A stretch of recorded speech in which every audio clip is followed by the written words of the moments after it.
비상이다. 화살이 대감의 심장을 뚫었다. 당장 숲을 뒤져라. 놈을 놓치면 우리 모두 죽은 목숨이다. 사르레는 칼바람이 부는 사냥터. 둔탁한 파열음과 함께 날아온 화살이 좌상의 가슴에 정확히 꽂혔습니다.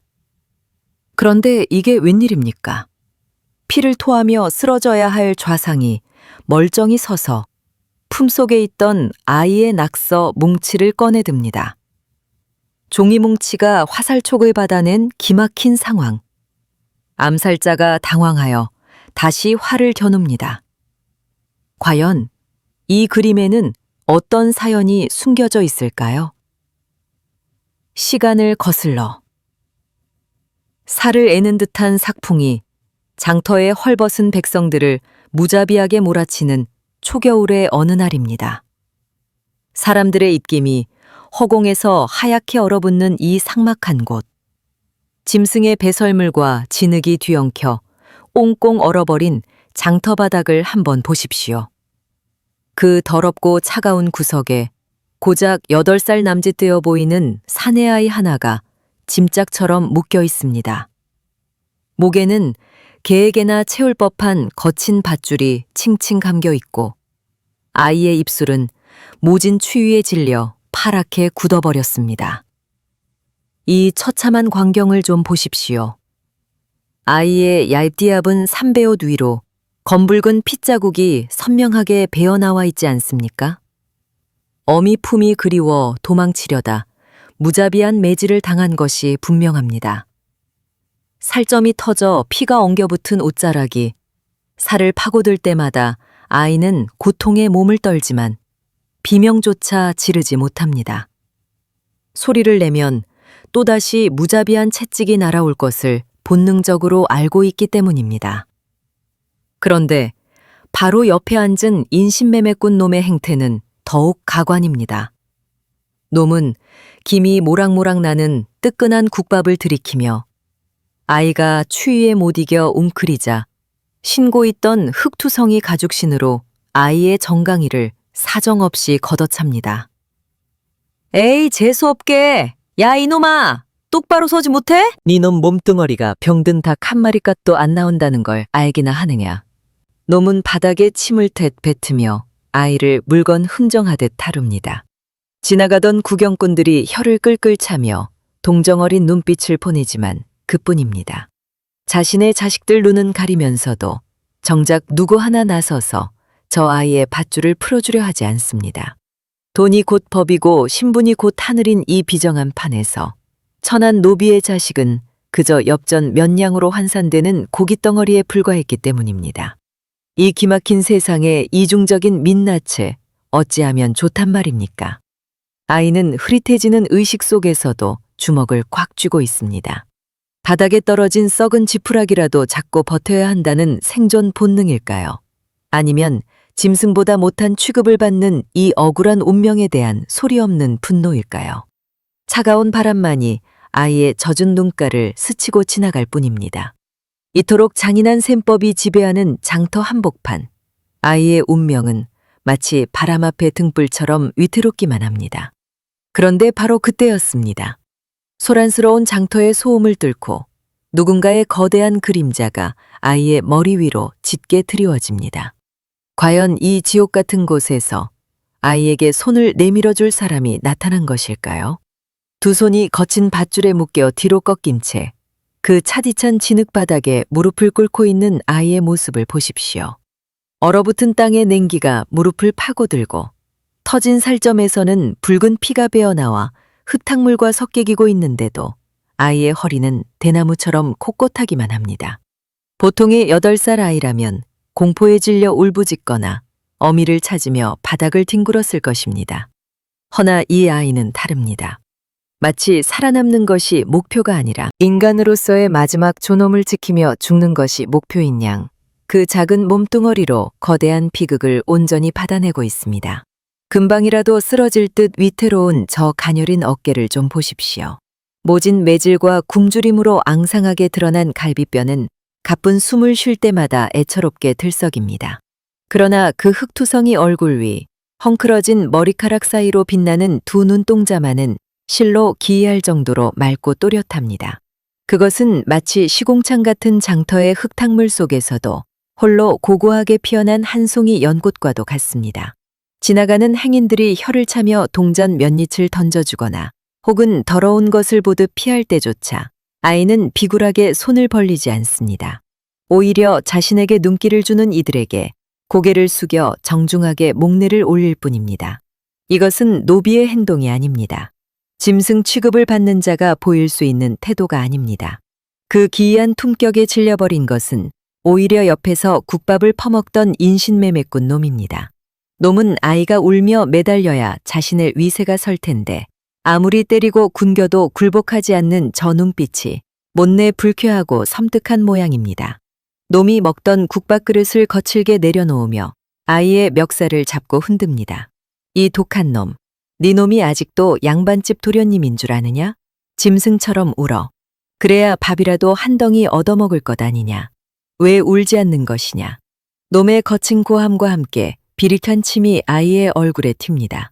구경꾼들이 숨을 죽이고 지켜보는 그 순간 아이는 입가에 맺힌 핏물을 닦을 생각도 하지 않고 놈을 똑바로 올려다봅니다. 그리고는 추위에 파랗게 질려 갈라진 입술을 열어 나직하지만 새처럼 단단한 목소리로 내뱉습니다. 저는 짐승이 아니니 울지 않겠습니다.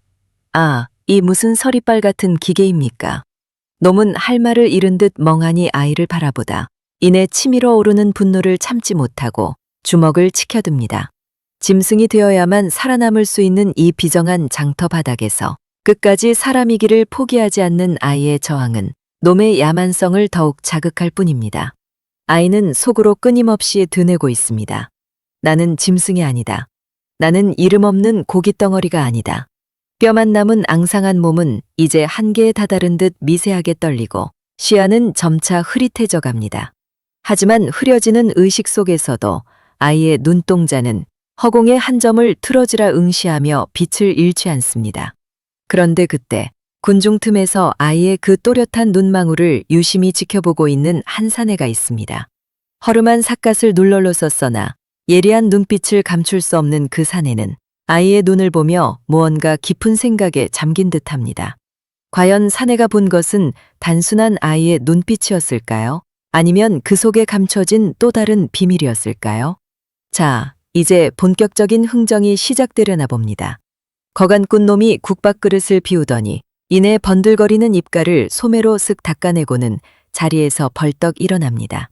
그러고는 바닥에 웅크린 아이에게 다가가 마치 장작 더미에서 쓸만한 나무 토막을 고르듯 아이의 뒷덜미와 머리채를 거칠게 낚아채는 것이 아니겠습니까? 아이의 가녀린 목이 뒤로 젖혀지며 고통스러운 신음이 입안에서 맴돌지만 놈은 아랑곳하지 않고 구경꾼들을 향해 아이의 창백한 얼굴을 들이밉니다. 이 기막힌 광경을 좀 보십시오.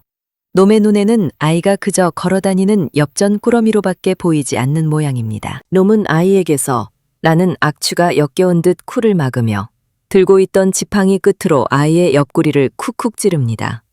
마치 썩은 고기를 뒤적이는 듯한 태도입니다.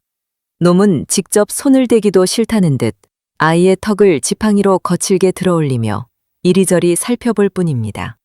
떼국물에 절어 형체를 알아볼 수 없는 아이의 모습에 놈은 그저 계집아이처럼 비실비실한 놈이라 제값받기는 트였다며 침을 뱉습니다.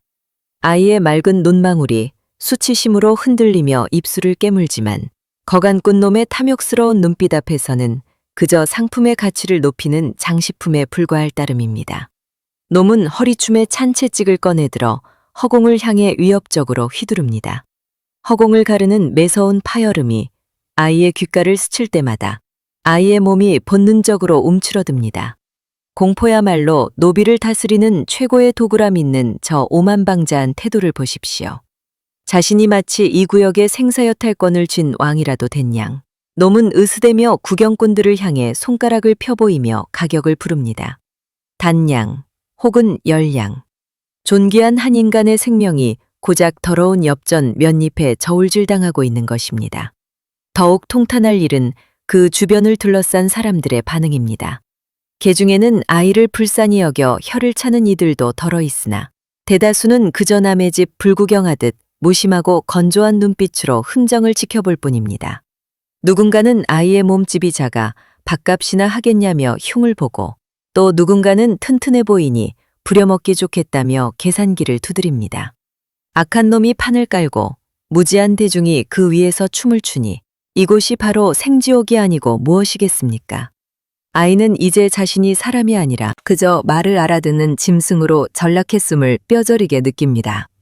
차라리 짐승이라면 도살장에 끌려가 단말마의 비명이라도 지를 수 있겠지만, 인간의 껍데기를 쓴 채 철저히 물건 취급을 받는 이 고통은 어린 영혼을 갉아먹는 형벌과도 같습니다. 거간꾼 놈의 목소리가 높아질수록 아이의 고개는 점점 더 깊이 떨궈집니다. 이대로 팔려가 평생 짐승처럼 살다 이름 없이 죽을 운명인 것일까요? 그런데 바로 그때 구경꾼들 사이에서 묘한 기류가 흐르기 시작합니다. 놈이 낙차를 확정지으려는 찰나 소란스러운 군중의 소음을 단번에 잠재우는 묵직하고 서늘한 침묵이 장터를 덮쳤기 때문입니다. 흥정에 열을 올리던 거간꾼조차 흠칫 놀라 뒤를 돌아보게 만든 그 압도적인 기운의 주인은 과연 누구일까요? 저기 매서운 바람을 가르며 인파를 헤치고 걸어오는 한 사내를 보십시오.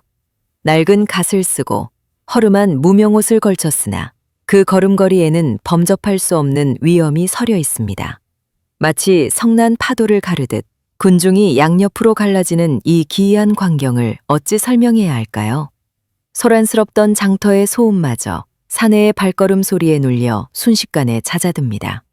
흥정에 열을 올리던 거간꾼 놈이 묘한 낌새를 채고 고개를 돌린 순간, 사내는 놈의 면전에 묵직한 주머니 하나를 무심하게 툭 하고 던져버립니다. 바닥에 떨어진 주머니의 입구가 벌어지며 그 안에서 묵직한 엽전 꾸러미가 쏟아져 나옵니다. 흙바닥을 뒹구는 그 수많은 동전들의 소리에 사람들의 눈이 휘둥그레집니다. 겨우 엽전 한두 푼이 아닙니다. 아이의 몸값이라기엔 터무니없이 많은, 좋기 세냥은 되어 보이는 거금입니다. 거간꾼 놈이 침을 꿀꺽 삼키며 허둥지둥 은전을 줍느라 바쁩니다. 평생 만져보기도 힘든 큰돈을 손에 쥐었으니 놈의 입꼬리가 귀에 걸리는 것도 무리는 아닙니다. 헤헤, 나리. 물건 보는 눈이 있으십니다, 그려. 이놈이 껴대가 튼튼해서 일 하나는 야무지게. 그러나 사내는 놈의 비굴한 아첨 따위는 귓등으로도 듣지 않습니다.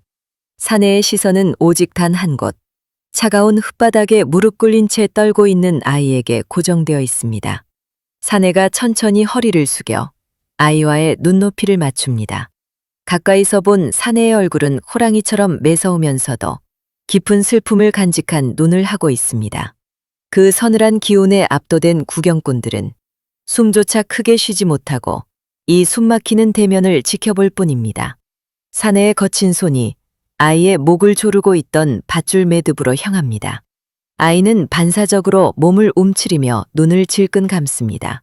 또다시 매질이 날아올 것이라 생각했겠지요. 누군가 손을 뻗으면 을의 고통이 뒤따랐던 기억만이 아이의 짧은 생을 지배하고 있었기 때문입니다.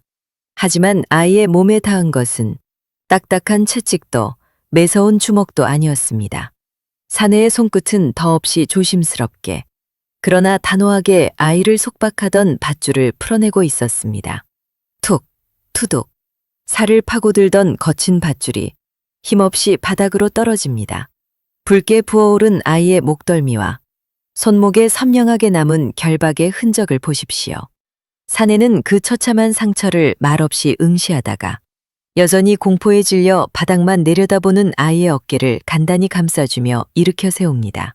거간꾼이 아직 문서를 안 썼는데 어딜 가느냐며 끼어들려 하지만 사내가 고개를 돌려 쏘아보자 놈은 얼어붙은 듯 입을 다물고 뒷걸음질 칩니다. 그 눈빛은 단순한 분노가 아니었습니다. 인간을 짐승 취급하는 자들을 향한 서리빨 같은 경멸이자 경고였습니다. 사내는 다시 아이를 바라보며 입을 엽니다. 바람 소리마저 멈춘 듯 고요한 장터 한복판. 사내의 낮고 묵직한 목소리가 아이의 귓가에, 그리고 그 자리에 있던 모든 이들의 가슴에 비수처럼 꽂힙니다. 이 집에는 매질이 없다. 너는 사람이니라. 아, 이 얼마나 가슴 저린 선언입니까? 너는 팔려가는 물건이 아니라고, 매맞아야 말을 듣는 짐승이 아니라고 사내는 온몸으로 말해주고 있는 것입니다. 태어나서 처음으로 사람이라는 말을 들은 아이의 눈동자가 심하게 흔들립니다. 얼어붙은 아이의 뺨 위로 뜨거운 눈물 한 줄기가 주르륵 흘러내려 흑투성이 얼굴에 길을 냅니다. 그것은 단순한 고마움이 아닙니다. 자신의 존재를 부정당해왔던 긴 시간들이 한순간에 녹아내리는 뜨거운 오열입니다. 사내는 품에서 깨끗한 손수건을 꺼내 아이의 입가에 묻은 피와 흙을 닦아줍니다. 그 손길은 투박하지만 그 어떤 비단 옷보다 따뜻하게 아이를 감싸했습니다. 사내가 나직이 묻습니다. 이름이 무엇이냐? 아이는 입술을 달싹이지만 목이 메어 소리가 나오지 않습니다. 노비의 자식에게 이름이 가당키나 합니까?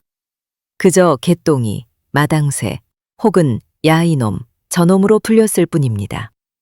자신의 이름 석자조차 가져본 적 없는, 존재하되 존재하지 않았던 삶.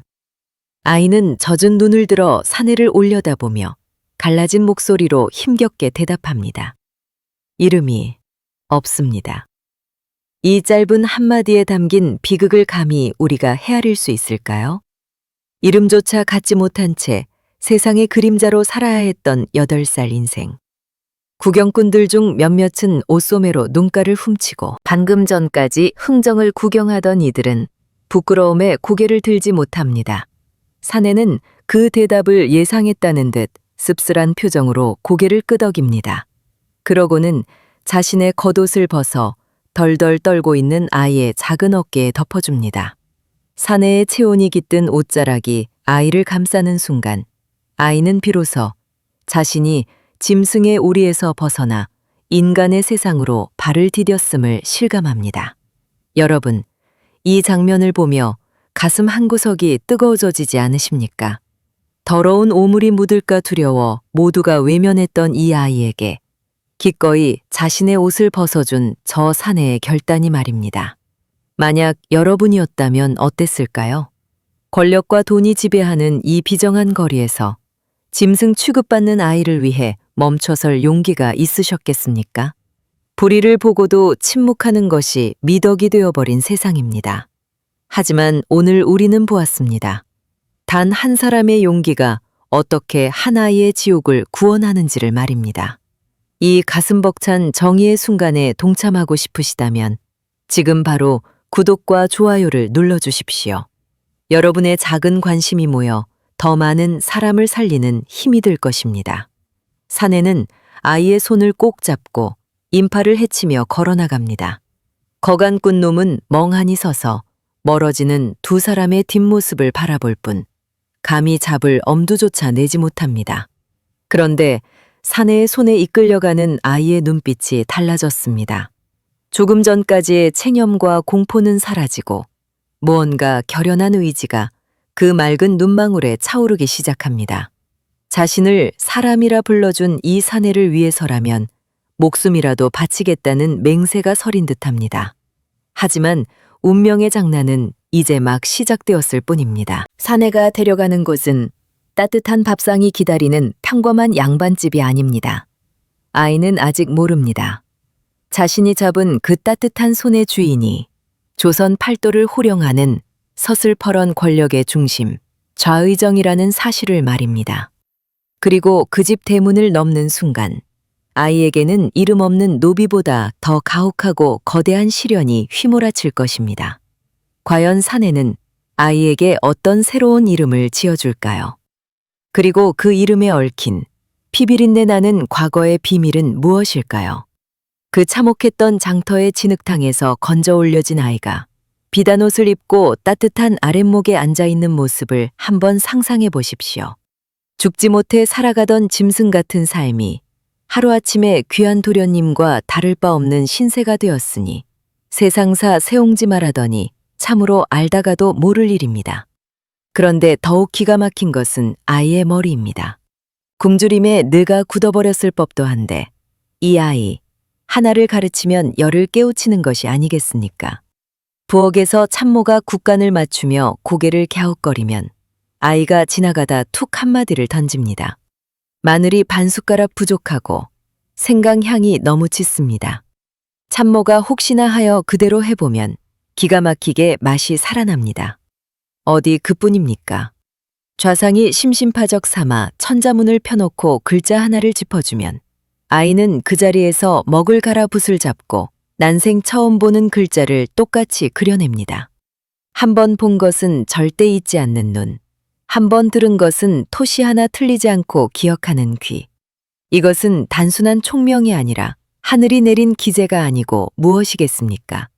좌상은 내심 클제를 불렀습니다. 핏줄 하나 없는 남보다 못한 아이에게서 제 친자식들에게서도 느끼지 못한 영민함을 보았기 때문입니다. 무뚝뚝하던 좌상의 얼굴에 옅은 미소가 번지는 날이 늘어났고 그는 아이를 자신의 서재로 불러들여 곁에 두고 글을 읽히기 시작했습니다. 천한 노비 출신이 감히 넘볼 수도 없는 대감마님의 은밀한 서재. 그곳은 조선의 모든 권력과 비밀이 오가는 내밀한 공간이었습니다. 하지만 바로 그 배려가 아이에게 감당할 수 없는 공포를 가져다 줄 줄이야 누가 알았겠습니까? 어느 날 오후였습니다. 좌상이 잠시 입궐하여 자리를 비운 사이 아이는 서책 정리를 하던 중 책상 위에 놓인 서찰 한 통을 보게 되었습니다. 바람에 팔락거리는 종이 귀퉁이 사이로 유난히 붉고 선명한 인장이 눈에 들어왔습니다. 무심코 그 문양을 들여다보던 아이의 동공이 지진이라도 난 듯 격렬하게 흔들리기 시작합니다. 아이의 머릿속에서 탁하고 잊고 싶었던 기억의 빗장이 풀려버린 것입니다. 따뜻한 서재의 공기는 순식간에 사라지고 곰팡이 냄새에 진동하던 그 끔찍한 인신매매꾼의 지하 창고가 눈앞에 펼쳐집니다. 똑바로 갈지 못해 색이 탁하잖아. 거강꾼 놈의 고함과 함께 날아오던 발길질. 고사리 같은 손이 다 부르트도록 겨루에 붉은 인주를 갈아야 했던 그 지옥 같은 밤들. 아이는 기억합니다. 놈이 누군가에게서 온 비밀 문서를 받거나 혹은 노비 문서를 위조할 때마다 신주단지 모시듯 꺼내 찍던 바로 그 도장. 기이하게 뱀이 따리를 튼 것 같은 그 흉측한 문양이 지금 조선 최고의 권력자인 좌상의 책상 위에 놓인 문서에 찍혀 있는 것입니다. 이게 도대체 무슨 조화란 말입니까?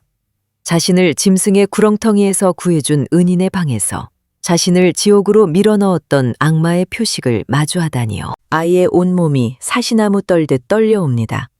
숨이 턱 막히고 식은땀이 등줄기를 타고 흐릅니다. 만약 좌상이 그들과 한패라면 나를 구해준 것이 선의가 아니라 또 다른 끔찍한 목적이 있어서라면 아이는 본능적으로 자신의 입을 틀어막습니다. 비명이라도 질렀다가는 당장 목이 달아날 것만 같은 공포가 엄습했기 때문입니다. 눈앞에 붉은 인장이 금방이라도 튀어나와 아이의 목을 조를 것만 같습니다. 아이는 바들바들 떨리는 손으로 책상 모서리를 부여잡고 창백하게 질린 입술을 열어 나직이 속삭입니다. 그 붉은색, 피와 같아 잊을 수 없습니다. 그것은 단순한 인주가 아니었습니다. 수많은 아이들의 피와 눈물이 섞인 원한의 색이었습니다. 아이는 깨닫습니다. 자신이 발을 디딘 이곳이 단순히 따뜻한 보금자리가 아니라 거대한 칼날 위일지도 모른다는 사실을 말입니다. 당장이라도 도망치고 싶었지만 문 밖에서 인기척이 들려옵니다. 좌상이 돌아오고 있는 것입니다. 지금 도망치면 의심을 살 것이고 물어보면 죽임을 당할지도 모릅니다. 살기 위해서는 모르는 척해야 합니다. 아이는 입술을 꽉 깨뭅니다. 얼마나 세게 깨물었는지 입술이 터져 비릿한 피맛이 입안에 퍼집니다. 그 피맛이 아이의 정신을 번쩍 들게 합니다. 살아야 한다. 살아서 이 붉은 인장의 주인이 누구인지, 왜 좌상의 방에 이것이 있는지 밝혀내야 한다. 8살 아이가 감당하기엔 너무나 가혹하고 무거운 비밀. 서재문이 열리고 좌상의 헛기침 소리가 들려옵니다. 아이는 재빨리 서찰을 원래대로 덮어두고 아무 일도 없었다는 듯 고개를 숙입니다. 하지만 아이의 눈빛은 방금 전과 달라져 있습니다. 공포를 넘어선 서늘한 도끼가 그 맑은 눈망울 깊은 곳에 자리 잡기 시작한 것입니다. 과연 아이는 좌상의 눈을 피해 이 위험한 비밀을 파헤칠 수 있을까요? 아니면 뱀 같은 혀를 가진 자들의 먹잇감이 되어 소리 소문 없이 사라지게 될까요? 좌상이 아이를 바라보며 짓는 저 인자한 미소 뒤에 숨겨진 진짜 얼굴이 무엇일지 다음 장을 넘기기가 두려워집니다. 다음 날 아침, 사랑채에는 평소와 다른 들뜬 공기가 감돌고 있습니다. 좌상이 모처럼 만에 사냥을 떠나는 날이기 때문입니다. 하인들이 분주하게 활과 화살을 손질하고 마구간에서는 말들이 히히잉 울며 출발을 재촉하는 이 활기찬 풍경을 보십시오. 좌상의 얼굴에도 오랜만에 경무에서 벗어난다는 해방감이 서려 있습니다. 서탁 위에는 어제 도착한 고급스러운 사냥 초대장이 놓여 있는데 그곳에서 풍기는 은은한 난초 향기가 방안을 가득 채우고 있습니다. 그런데 모두가 축제 분위기에 취해 있는 이 순간 단 한 사람, 저 구석에 웅크리고 앉아 붓을 씻고 있는 아이의 표정만이 사색이 되어 있습니다. 아이의 시선은 뚫어질 듯 서탁 위에 초대장에 박혀 있습니다. 겉보기에는 고관대작이 보낸 품격 있는 서신 같지만 아이의 눈에는 그것이 향기 나는 독사로 보일 뿐입니다. 어찌된 영문일까요? 아이가 서탁의 먼지를 털어내기 위해 걸레질을 하던 중이었습니다. 무심코 초대장 위를 닦으려다 아이의 손이 허공에서 멈칫합니다. 눈앞에 놓인 붉은 인장, 그 오른쪽 귀퉁이에 아주 미세하게 마치 톱니바퀴처럼 갈라진 흠집이 아이의 눈동자에 박힙니다. 매일 밤 피 묻은 인주를 갈며 놈들에게 매를 맞아가며 익혔던 그 지옥의 문양이었습니다. 보통 사람의 눈에는 그저 매끈한 옥새 자국으로 보일 것입니다. 하나, 지옥 같은 인신매매 소굴에서 밤새도록 인주를 갈고 위조문서에 도장을 찍어대며 매를 맞았던 아이의 눈을 속일 수는 없습니다. 인장의 테두리, 그 오른쪽 귀퉁이에 아주 미세하게 머리카락보다 얇은 톱니 모양의 금이가 있는 것이 보이십니까? 이것은 진짜 인장이 아닙니다. 아이는 기억합니다. 놈들이 누군가를 함정에 빠뜨려 죽이거나 납치할 때만 사용하던 저주받은 가짜 인장의 표식을 말입니다. 이 초대장은 사냥터로 오라는 손짓이 아니라 무덤으로 들어오라는 저승사자의 부적이었던 것입니다. 아이의 심장이 미친 듯이 요동칩니다. 지금 당장 이 사실을 알려야 합니다. 허나 입이 떨어지지 않습니다. 만약 사실을 말한다면 좌상은 묻겠지요. 네가 그것을 어찌하느냐? 라고 말입니다.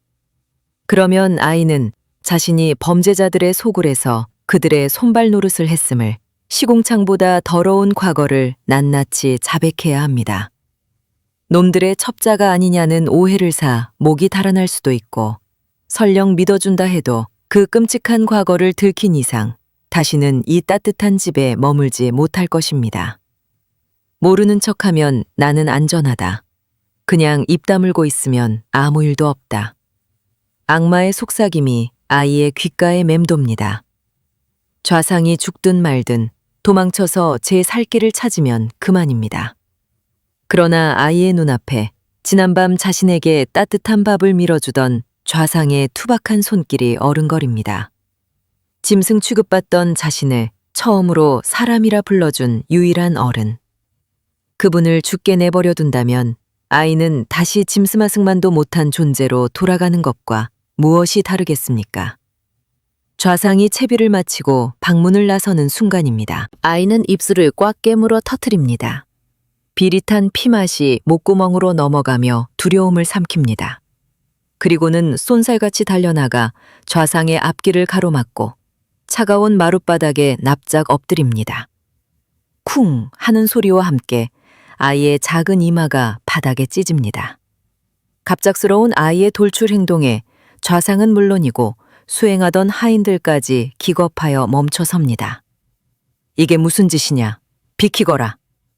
좌상의 목소리에는 엄한 기운이 서려 있습니다. 하지만 아이는 고개를 들지 않습니다. 아니, 들 수가 없습니다.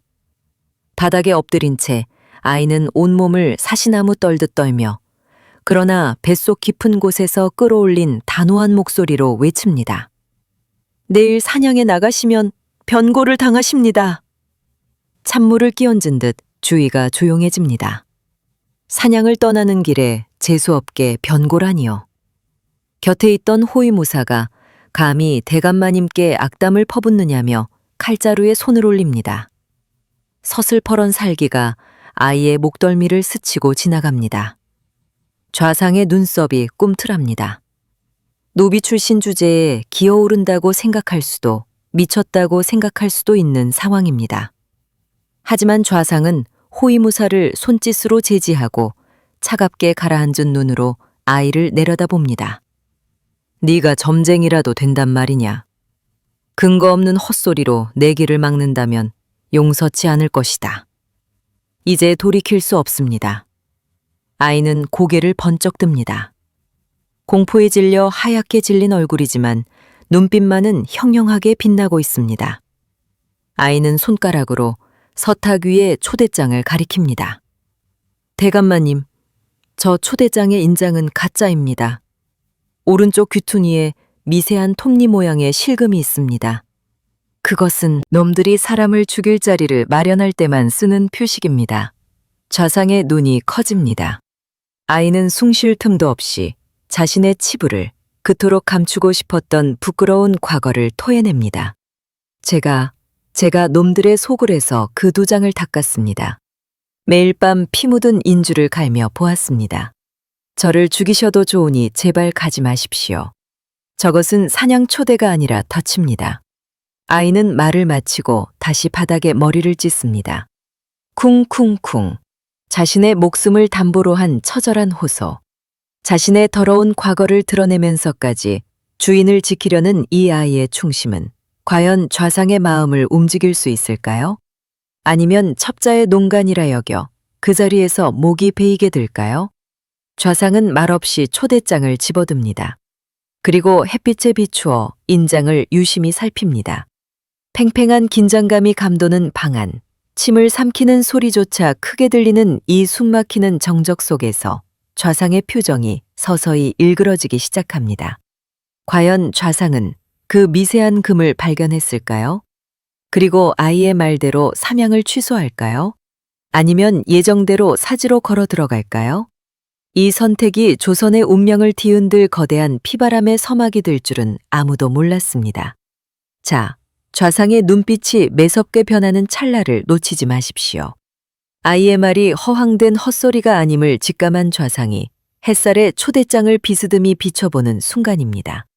돋보기로 들여다보지 않으면 결코 보이지 않을 그 미세한 톱니 모양의 실금. 그것은 단순한 흠집이 아니었습니다.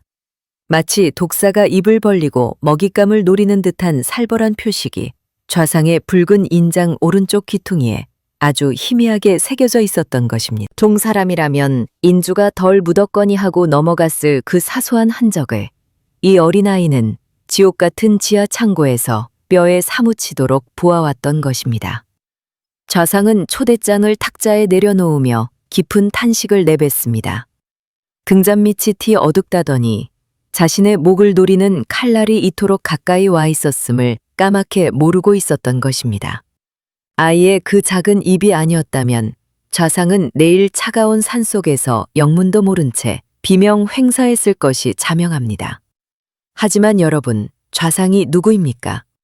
산전수전 다 겪으며 조정의 거친 파도를 헤쳐온 노련한 정치가 아닙니까? 겁을 먹고 물러설 위인이 아닙니다. 좌상은 아이에게 지필묵을 내어주며 조용히 명합니다. 네가 기억하는 것을 그려보거라. 아이는 떨리는 손으로 붓을 잡습니다. 먹물을 머금은 붓끝이 종이 위를 달릴 때마다 아이의 기억 속에 웅크리고 있던 악몽들이 되살아납니다. 그러나 아이는 멈추지 않습니다.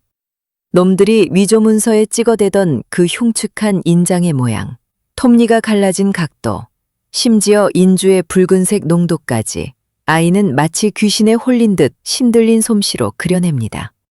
완성된 그림은 초대장에 찍힌 인장과 쌍둥이처럼 똑같았습니다. 이 명백한 증거 앞에 좌상은 더 이상 의심을 품지 않습니다. 좌상은 즉시 집안의 문을 걸어 잠그고 철통 같은 항구령을 내립니다. 지금부터 이 방에서 나가는 말은 새가 되어 날아가서도 안 되고 쥐가 되어 숨어서도 안 된다. 입을 여는 자는 그 즉시 혀를 잃을 것이다. 집안의 팽팽한 긴장감이 감돕니다. 좌상은 예정된 사냥을 취소하기는커녕 오히려 이 기회를 역이용하여 적들을 일망타진할 대담한 계획을 세웁니다. 놈들이 파놓은 함정을 그들의 무덤으로 만들 작정인 것입니다. 먼저 좌상은 옷장 깊숙한 곳에서 특별한 의복을 꺼냅니다. 겉보기에는 평범한 비단옷처럼 보이지만 그 안감을 좀 보십시오. 얇게 두드려 펴서 종이처럼 만든 무쇠판들이 물고기 비늘처럼 촘촘하게 엮여 있습니다. 웬만한 칼날도 튕겨내고 화살촉도 막아내는 그야말로 보이지 않는 갑옷입니다. 좌상은 갑옷 위에 솜을 두툼하게 된 저고리를 입어 쇠 부딪히는 소리를 감추고 그 위에 다시 평상복을 겹쳐 입습니다. 겉으로 보기에는 영락없이 사냥을 즐기러 가는 무방비한 양반의 모습이지만 그 속은 단단한 강철로 무장되어 있습니다. 그리고 마구간으로 향한 좌상은 평소 타던 점잖은 백마 대신 거칠고 힘이 좋아 아무나 태우지 않는다는 검은 말을 골라냅니다. 놈들이 쏜 화살에 말이 놀라 날뛰더라도 결코 주인을 떨어뜨리지 않을 강인한 짐승이 필요했기 때문입니다. 하지만 가장 중요한 준비는 따로 있습니다. 좌상의 친위대 중에서도 가장 날래고 싸움에 능한 호위무사 10명을 선발합니다. 이들의 행색을 보십시오. 냄새나는 누더기를 걸친 것도 모자라 지팡이를 짚고 절뚝거리거나 쿨럭이며 기침을 해댑니다. 영락없이 늙고 병든 짐꾼들로만 보입니다. 매복해 있던 자객들이 비웃음을 흘리며 방심할 수밖에 없는 완벽한 위장입니다. 허나 저 구분등과 누더기 속에는 시퍼렇게 날이 선 조선 제1의 검이 숨겨져 있습니다. 적이 좌상을 노리는 순간 사냥감이라 여겼던 토끼가 호랑이로 변하여 목덜미를 물어뜯을 것입니다. 이 얼마나 통쾌한 반전이 기다리고 있는 그림입니까? 모든 준비가 끝나고 동이 트기 전 새벽 좌상은 출정하기 직전 호위대장에게 나직하지만 서리빨 같은 명령을 내립니다. 반드시 생포하여 배후를 밝혀낼 것이다. 단 한 놈도 살려보내지 말라는 뜻이 아닙니다. 놈들의 숨통을 끊어놓는 것보다 더 중요한 것은 그 뒤에 숨어 조종하는 검은 머리의 짐승을 기어이 찾아내겠다는 의지입니다. 떠나는 좌상의 뒷모습을 바라보는 아이의 심정은 타들어갑니다. 자신이 만든 정보가 틀렸다면, 만약 적들이 갑옷으로도 막을 수 없는 무기를 가져온다면, 아이는 대문 기둥 뒤에 숨어 멀어지는 좌상의 말발굽부 소리가 들리지 않을 때까지 자리를 뜨지 못합니다. 자신을 사람 대접해준 유일한 은인이 자신의 고자질 때문에 사지로 걸어 들어가는 것만 같아 가슴이 미어집니다. 한편 산 너머 깊은 계곡에는 이미 좌상의 목숨을 노리는 자들이 매복해 있습니다. 놈들은 킬킬거리며 술잔을 기울입니다. 오늘이 좌상의 제삿날이 될 줄은 꿈에도 모르고 있겠지? 늙은이가 눈이 어두워 가짜 도장도 못 알아보고 제 발로 기어오는구나. 적들은 자신들이 놓은 덫이 완벽하다고 믿고 있습니다.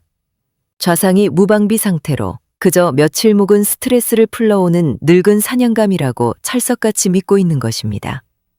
놈들은 화살촉에 맹독을 바르며 다가올 사륙의 시간을 기다립니다. 숲속의 새들조차 숨을 죽인 고요한 아침, 다가오는 말발굽 소리는 죽음의 행진곡일까요? 아니면 승리의 북소리일까요?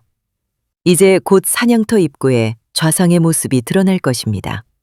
평범한 옷차림 속에 강철 갑옷을 숨긴 사내와 그를 죽이기 위해 독이 묻은 화살을 겨누고 있는 암살자들. 서로가 서로를 속이고 있는 이 치열한 수싸움의 끝에서 과연 누가 피를 토하며 쓰러지게 될까요? 좌상은 과연 아이와의 무언의 약속대로 살아서 돌아올 수 있을까요? 바람에 실려오는 비릿한 피 냄새가 벌써부터 코끝을 찌르는 듯합니다. 자, 이제 운명의 시간이 다가왔습니다. 평화로워 보이는 숲속, 나뭇잎 하나 흔들리지 않는 고요함이 감돌고 있습니다. 하지만 이 정막은 평화가 아닙니다. 폭풍이 몰아치기 직전에 숨막히는 긴장감, 바로 그것입니다. 좌상이 탄 검은 말의 거친 숨소리만이 숲의 정적을 가르고 있는데 저기 우거진 숲을 사이를 유심히 보십시오. 나뭇가지 사이로 번뜩이는 짐승의 눈빛 같은 것이 보이지 않습니까? 사냥감을 노리는 것은 좌상이 아니었습니다. 오히려 그가 누군가의 사냥감이 되어 거대한 덫 한가운데로 걸어 들어온 것입니다. 갑자기 숲속의 새들이 비명을 지르며 하늘로 솟구칩니다. 예민한 짐승들이 숲에 가득 찬 살기를 먼저 감지한 것입니다. 그 찰나의 순간 매복해 있던 암살자의 손가락이 팽팽하게 당겨진 활 시위를 놓습니다. 시위를 떠난 화살이 뱀처럼 허공을 가르며 날아갑니다. 그 속도가 어찌나 빠른지 눈으로 쫓을 수도 없을 지경입니다. 화살은 정확하게 좌상의 왼쪽 가슴, 심장이 뛰고 있는 그 급소를 향해 날아듭니다.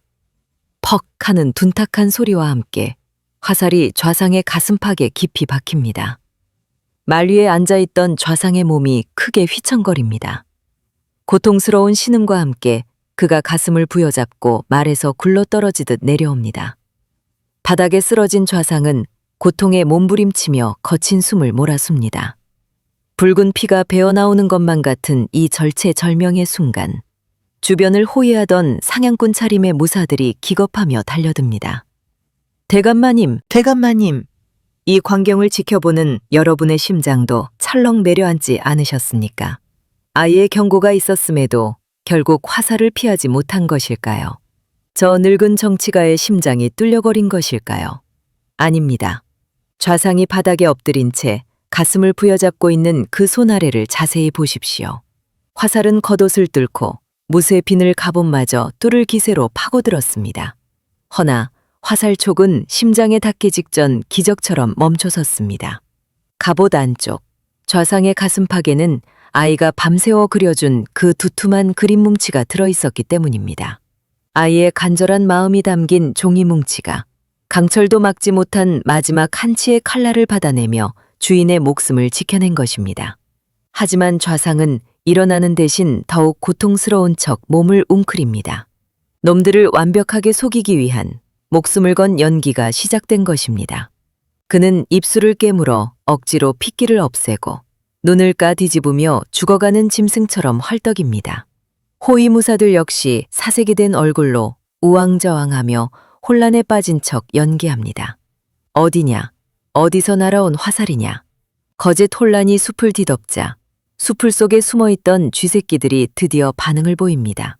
놈들은 좌상이 치명상을 입었다고 확신했습니다. 천하의 좌의정이 바닥에 처박혀 신음하는 꼴을 보니 놈들의 눈에 탐욕과 오만이 번들거리기 시작합니다. 놈들은 자신들이 파놓은 함정이 완벽하게 성공했다고 믿으며 마지막 숨통을 끊어 공을 세우겠다는 욕망에 사로잡혀 자리를 박차고 일어납니다. 수풀이 거칠게 흔들리더니 검은 복면을 쓴 자객들이 하나둘씩 모습을 드러냅니다. 한 놈, 두 놈, 아니 10수명에 달하는 무리입니다. 놈들은 손에 시퍼런 칼을 쥐고 쓰러진 좌상을 향해 달려듭니다. 마치 피냄새를 맡은 하이에나 떼처럼 먹잇감을 찢어발기기 위해 달려드는 저 살벌한 기세를 보십시오. 그 무리의 가장 앞에 선 우두머리 놈이 비릿한 웃음을 흘리며 소리칩니다. 명중이다. 숨통을 끊어라. 놈들의 발소리가 점점 가까워집니다. 10걸음, 5걸음. 자객들은 승리에 취해 방어 태세조차 갖추지 않고 무작정 달려듭니다.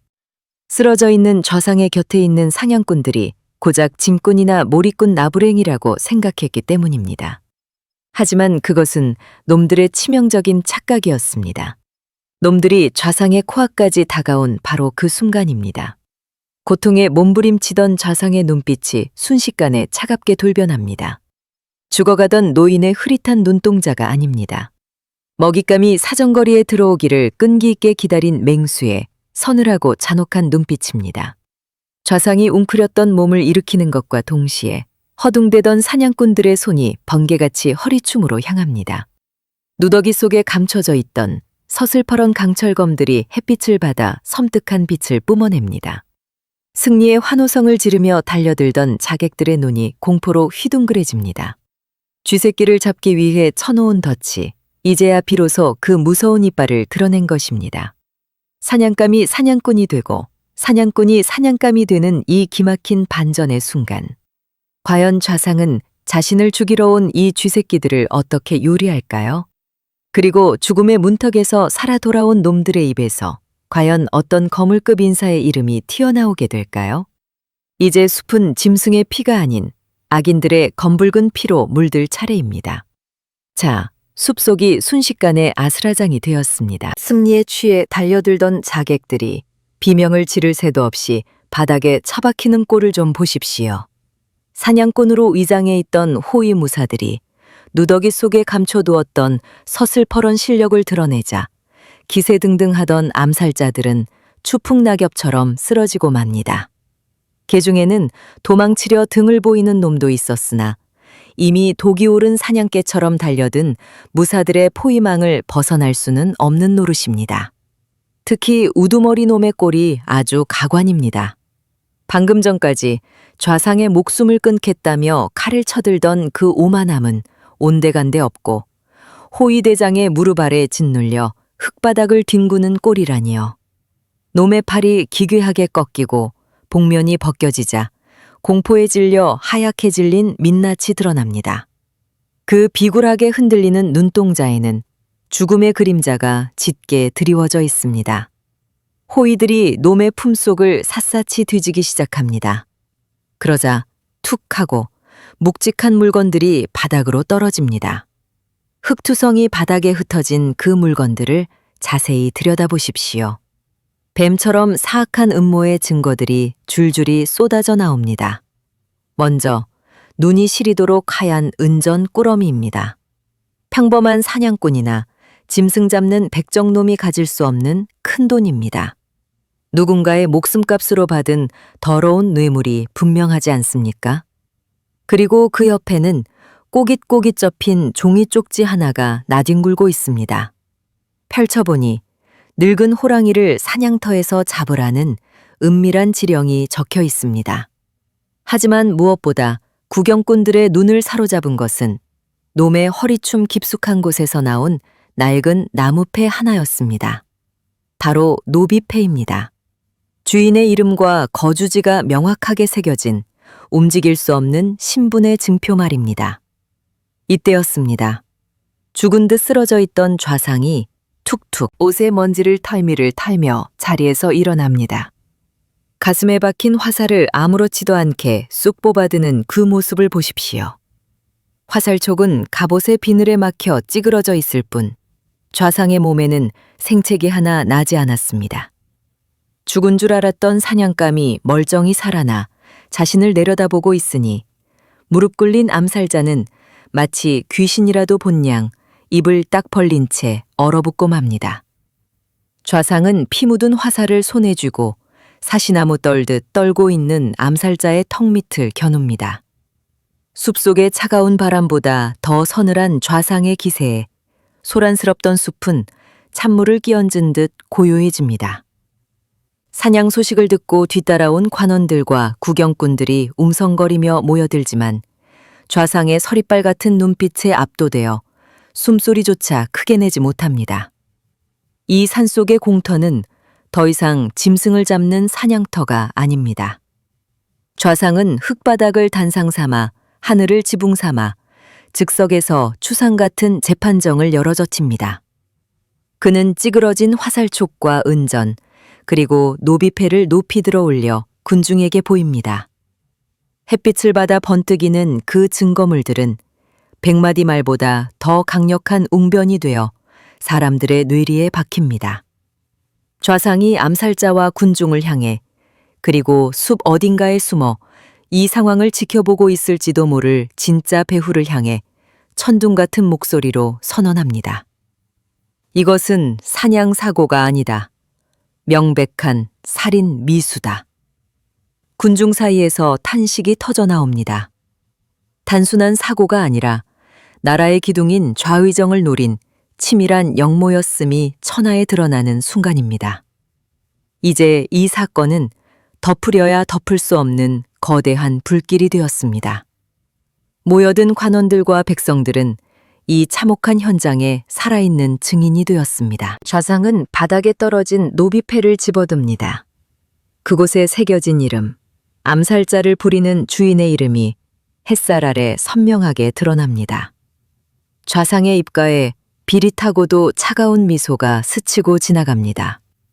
이 작은 나무패 하나가 조선 팔도를 뒤흔들 권력자의 목줄을 죄는 올가미가 될 줄 누가 알았겠습니까? 이제 사냥은 끝났습니다. 짐승을 잡는 활은 내려놓았으나 사람을 잡는 법의 칼날은 이제 막 칼집에서 뽑혀 나왔을 뿐입니다. 좌상은 포박된 암살자를 앞세우고 피 묻은 증거물들을 챙겨 산을 내려갑니다. 그의 발걸음은 그 어느 때보다 무겁고 단호합니다. 그런데 여러분, 과연 저 노비패에 적힌 이름의 주인은 누구일까요? 좌상이 이토록 치밀하게 준비하여 옥죄려 하는 그 거물은 지금쯤 자신의 사냥개가 실패했다는 사실도 모른 채 따뜻한 방바닥에서 승리의 술잔을 기울이고 있을지도 모릅니다.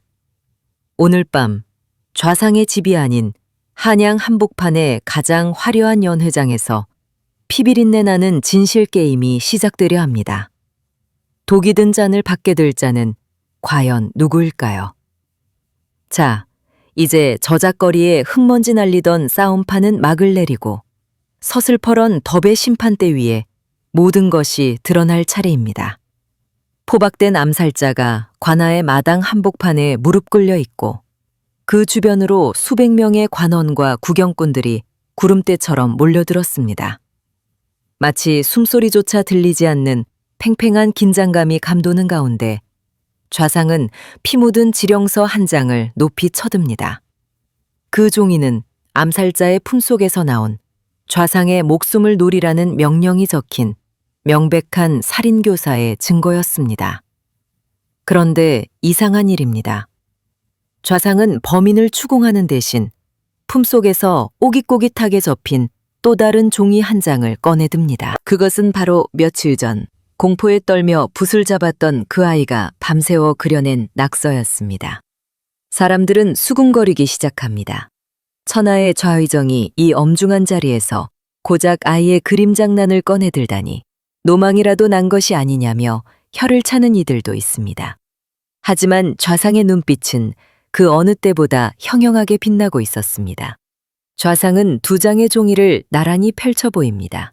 하나는 암살자의 지령서, 또 하나는 아이의 그림, 그리고 그 두 종이의 하단에 찍힌 붉은 인장을 손가락으로 가리킵니다. 모두 이 붉은 표식을 자세히 보아라. 관원들이 눈을 비비고 자세히 들여다봅니다. 얼핏 보기에는 평범한 고관대작의 인장처럼 보입니다. 둥근 테두리 안에 권위를 상징하는 글자가 새겨진 어디서나 볼 수 있는 도장 말입니다. 허나 좌상이 가리키는 곳은 글자가 아니었습니다. 바로 인장의 오른쪽 테두리, 아주 미세하게 깨져나간 흠집이었습니다. 놀랍게도 아이가 그린 그림 속의 인장에도 그 미세한 흠집이 톱니바퀴처럼 뾰족하게 깨진 모양 그대로 그려져 있는 것이 아니겠습니까? 머리카락 한 올보다 얇은 그 실금의 각도와 방향까지 마치 대고 본뜬 것처럼 소름 끼치게 일치하고 있었습니다. 구경꾼들 사이에서 억 하는 탄성이 터져 나옵니다. 짐승 취급받으며 지옥 같은 인신매매 소굴에서 도장을 닦아야 했던 아이의 눈썰미가 이토록 결정적인 순간에 빛을 발하게 될 줄 누가 알았겠습니까? 좌상은 고개를 돌려 관원들 틈에 섞여 이 광경을 지켜보며 식은땀을 흘리고 있는 한 사내를 노려봅니다. 그는 조정의 높은 벼슬아치이자 좌상의 오랜 정적이었던 판서였습니다. 판서의 얼굴은 이미 백지장처럼 하얗게 질려 입술을 달달 떨고 있습니다. 자신의 인장에 그런 미세한 흠집이 있었는지조차 몰랐던 그는 자신의 비밀이 고작 8살짜리 노비아이의 기억력에 의해 발가벗겨졌다는 사실을 믿을 수 없는 모양입니다. 좌상은 아이를 자신의 곁으로 불러 세웁니다. 흑투성이 옷을 입고 잔뜩 움츠러든 아이의 어깨를 감싸 안으며 좌상이 쩌렁쩌렁한 목소리로 외칩니다. 이 아이의 눈이 너희의 흉계를 보았다. 그 한마디는 천둥처럼 마당을 울립니다. 사람들의 시선이 일제히 아이에게 쏠립니다. 더럽고 천한 것이라 무시당했던 아이의 맑은 눈동자가 거대한 악을 꿰뚫어 본 진실의 거울이었음을 모두가 깨닫는 순간입니다. 판서는 뒷걸음질 치려 하지만 이미 좌상의 눈빛은 그를 간단히 올가매고 있습니다. 좌상은 지령서의 인장을 판서의 코앞에 들이밀며 나직하지만 서늘한 목소리로 쐐기를 박습니다. 흠집 하나가 네 놈의 목을 조르는구나. 아, 이 얼마나 통쾌한 일갈입니까? 완벽할 것이라 믿었던 범죄가 그들이 벌레처럼 여겼던 아이가 기억해낸 사소한 흠집 하나 때문에 산산조각이 나버린 것입니다. 판서는 다리에 힘이 풀려 그 자리에 주저앉고 맙니다. 아니, 그럴 리가. 내 도장이 횡설수설하며 부인하려 해보지만 수백 개의 눈이 지켜보는 증거 앞에서 변명은 구차한 소음일 뿐입니다. 상황이 이렇게 되자 끝까지 입을 다물고 버티던 암살자 놈마저 무너져 내립니다. 자신의 주인이 힘없이 무너지는 꼴을 볼 암살자는 살 길을 찾기 위해 바닥에 머리를 찌으며 울부짖습니다. 살려주십시오. 판서대감께서 시키신 일입니다. 저 인장이 찍힌 지령서를 직접 주셨습니다. 암살자의 자백은 타오르는 불길에 기름을 붓는 격이었습니다. 관원들이 즉시 판서를 포위하고 밧줄을 들이댑니다. 고고한 척 뒷짐지고 있던 판서가 죄인의 신세가 되어 질질 끌려가는 꼴이라니. 권불 10년이라더니 권력의 무상함이 바로 이런 것이겠지요. 구경꾼들은 환호성을 지르며 박수를 칩니다. 썩은 권력이 뿌리 뽑히고 정의가 바로 서는 이 짜릿한 순간, 장내를 가득 채운 열기는 한겨울의 추위조차 이때 만듭니다. 하지만 좌상은 승리에 취해 웃지 않습니다. 그는 조용히 몸을 굽혀 아이와 눈을 맞춥니다. 그리고 자신의 생명을 구해준 이 작은 영웅의 머리를 거친 손으로 쓰다듬어 줍니다. 아이는 어리둥절한 표정으로 주위를 둘러봅니다. 어제까지만 해도 매맞고 굶주리던 자신이 지금 수많은 사람들의 경탄과 존경 어린 시선을 한 몸에 받고 있다는 사실이 믿기지 않는 듯합니다. 사람들이 수군거립니다. 저 아이가 좌상대감을 살렸어. 하늘이 내린 신동이로구나. 아이는 비로소 깨닫습니다.